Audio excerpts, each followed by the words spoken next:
ang bilin patungkol sa pagtrato sa mga manggagamot or divine healer ayon sa Biblia.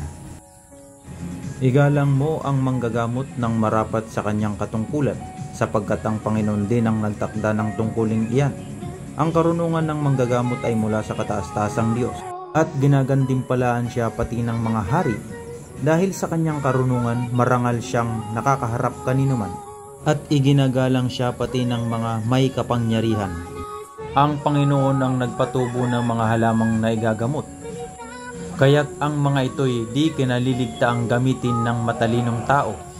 Hindi ba't minsan ang tubig na mapait ay naging tubig na inumin sa pamamagitan ng isang pirasong kahoy upang makilala ang kapangyarihan ng Panginoon?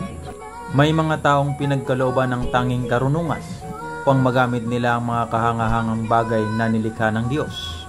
Sa gayoy, papupurihan siya ng lahat ng tao.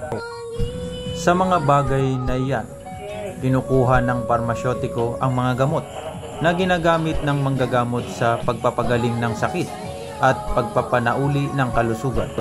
Ano pat hindi natitigil ang paggawa ng Panginoon na siyang nangangalaga sa kalusugan ng tao sa buong daigdig.